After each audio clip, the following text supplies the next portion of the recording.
इतनी मिली हार कि सब कुछ खत्म हो गया। एक एक करके हर साथी छुड़ता चला गया।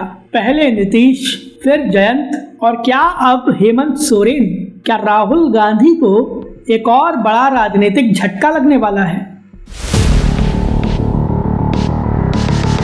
नमस्कार, ये है एनालाइज नाउ और आज हम बात करेंगे कांग्रेस पार्टी पर, जो कि एक बहुत बड़े राजनीतिक झटके की दहलीज पर खड़ी हो गई है। क्योंकि कांग्रेस का एक पुराना साथी यानी झारखंड मुक्ति मोर्चा विपक्षी गठबंधन से दूरी बना सकता है। अगर ऐसा होता है तो विपक्षी एकता की बात करने वाले कांग्रेस नेता राहुल गांधी की राजनीतिक मुसीबतें काफी बढ़ जाएंगी और 2029 के लोकसभा चुनाव को लेकर राहुल गांधी का जो मिशन है वो अधूरा रह जाएगा। आखिर ये पूरा मामला क्या है, चलिए विस्तार से बताते हैं।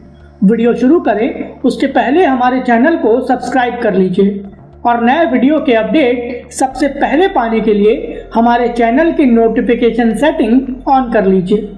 देश की सत्ताधारी पार्टी बीजेपी की एक खास बात है।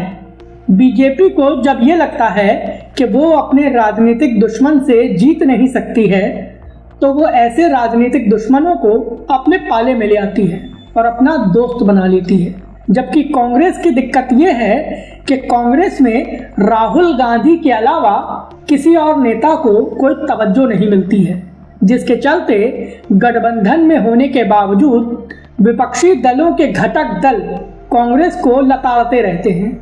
साल 2024 के लोकसभा चुनाव के पहले एक वक्त ऐसा आया था जब विपक्षी गठबंधन बेहद मजबूत लग रहा था, क्योंकि विपक्षी गठबंधन में बिहार के मुख्यमंत्री नीतीश कुमार थे और नीतीश कुमार ने ही इंडिया गठबंधन की नींव रखने में अहम भूमिका निभाई थी।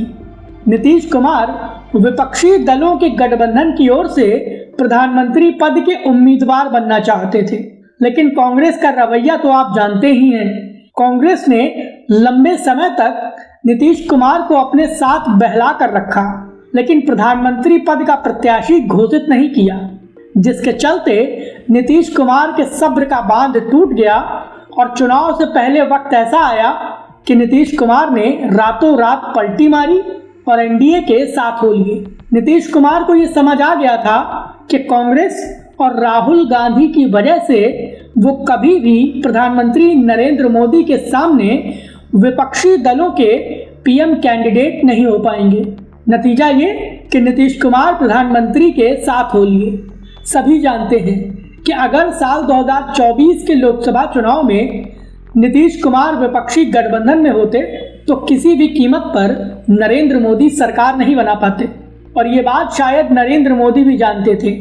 इसीलिए उन्होंने खुद नीतीश कुमार के एनडीए में आने के लिए रास्ता खोला था।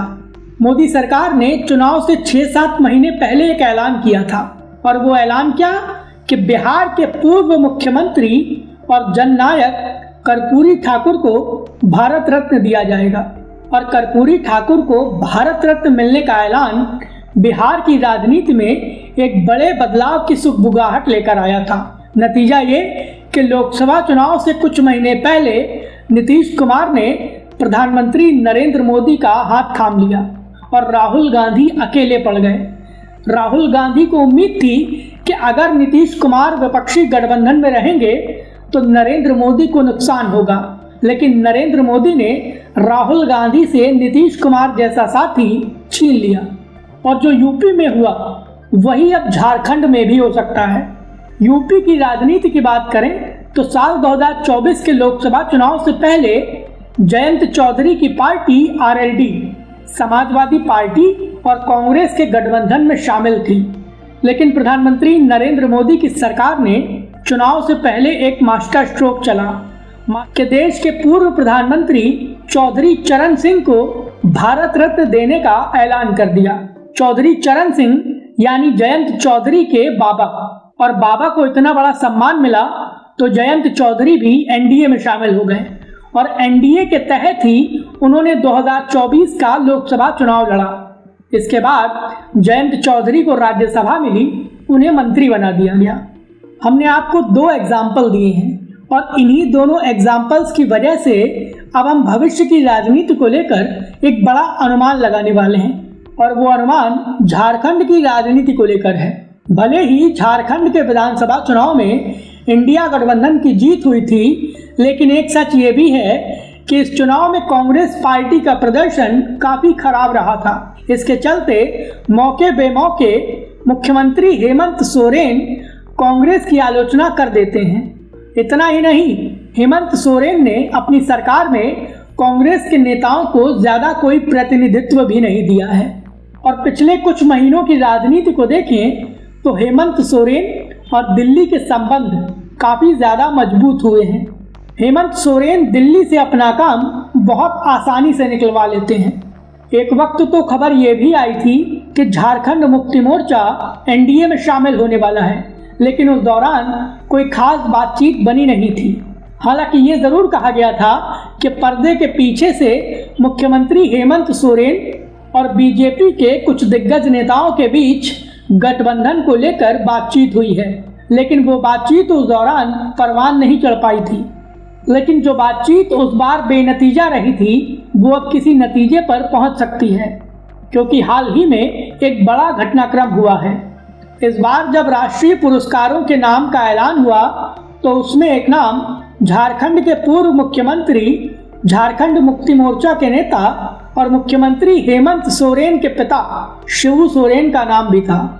शिबू सोरेन के साथ बीजेपी के संबंध कोई बहुत ज्यादा अच्छे नहीं थे, लेकिन जब उनका निधन हुआ था तो दिल्ली के अस्पताल में उनको अंतिम श्रद्धांजलि देने के लिए प्रधानमंत्री नरेंद्र मोदी अचानक पहुंच गए थे। इतना ही नहीं, नरेंद्र मोदी ने हेमंत सोरेन के सिर पर हाथ रखकर आत्मीय भाव भी दिखाया था। इसके बाद से लगातार ये चर्चा होने लगी थी कि क्या हेमंत सोरेन धीरे धीरे दिल्ली के करीब हो रहे हैं और क्या हेमंत सोरेन एनडीए में शामिल हो सकते हैं।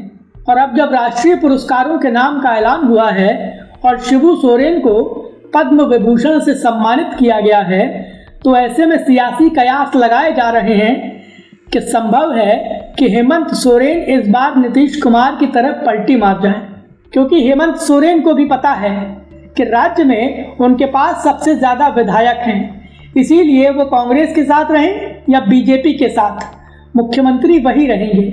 इतना ही नहीं, अगर एनडीए में रहेंगे तो उनको फायदा होगा। दिल्ली की तरफ से विकास योजनाओं के लिए फंड आसानी से मिलेगा। इसीलिए अगर हेमंत सोरेन एनडीए में शामिल हो जाएं तो ये कोई बहुत बड़ी बात नहीं होगी। लेकिन हाँ, अगर हेमंत सोरेन बीजेपी के साथ चले गए तो राहुल गांधी के मिशन 2029 को बड़ा झटका लगेगा, क्योंकि राहुल गांधी यही उम्मीद कर रहे हैं कि 2029 के चुनाव में 2024 का प्रदर्शन दोहराते हुए ज्यादा सीटें जीतेंगे और विपक्षी गठबंधन की मदद से सरकार बनाएंगे। लेकिन हेमंत सोरेन जैसा साथी अगर कांग्रेस का साथ छोड़ देगा तो राहुल गांधी की मुश्किलें बढ़ जाएंगी। और राहुल गांधी के इस संभावित राजनीतिक सिरदर्द को लेकर आपकी क्या राय है, प्लीज हमें हमारे कमेंट बॉक्स में जरूर बताएं। वीडियो पसंद आया हो तो प्लीज इसे लाइक करें और हमें सपोर्ट करने के लिए हमारे वीडियो को ज्यादा से ज्यादा शेयर करें।